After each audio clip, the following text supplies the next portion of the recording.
এই পুজোর সঙ্গে জড়িয়ে আছে স্বাধীনতা সংগ্রামের ইতিহাস। প্রায় ৫০০ বছরের বেশি প্রাচীন শিবরামবাটির বন্দ্যোপাধ্যায় বাড়ির পুজো। নানান অজানা ইতিহাস বিজড়িত শতাব্দী প্রাচীন এই দুর্গোৎসব।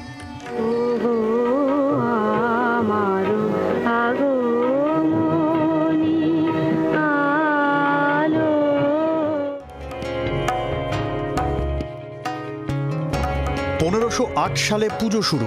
জমিদার গঙ্গানন্দ বন্দ্যোপাধ্যায়ের হাত ধরেই শুরু হয় শিবরামবাটির বসত ভিটের দুর্গাপুজো। জমিদারিত্ব না থাকলেও বন্দ্যোপাধ্যায় পরিবারের দুর্গাপুজোর জাঁকজমকে ভাটা পড়েনি।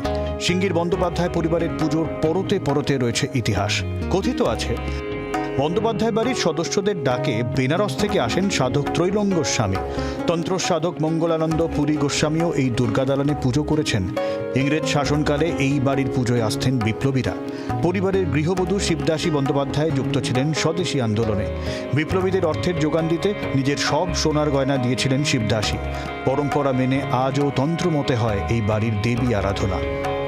এই বাড়ির নিয়ম হচ্ছে মেয়েরা ঠাকুরের জোগাড় করা, নৈবেদ্য, তারপরে আমাদের বাড়ি আত্মীয় স্বজন সব আসে, সব ভোগ রান্না করে।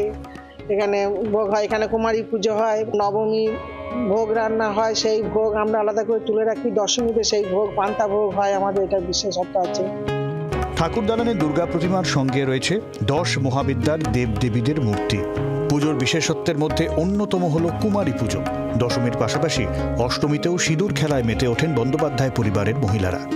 জি 24 ঘন্টার জন্য সন্দীপ ঘোষ চৌধুরী, কাটোয়া, পূর্ব বর্ধমান।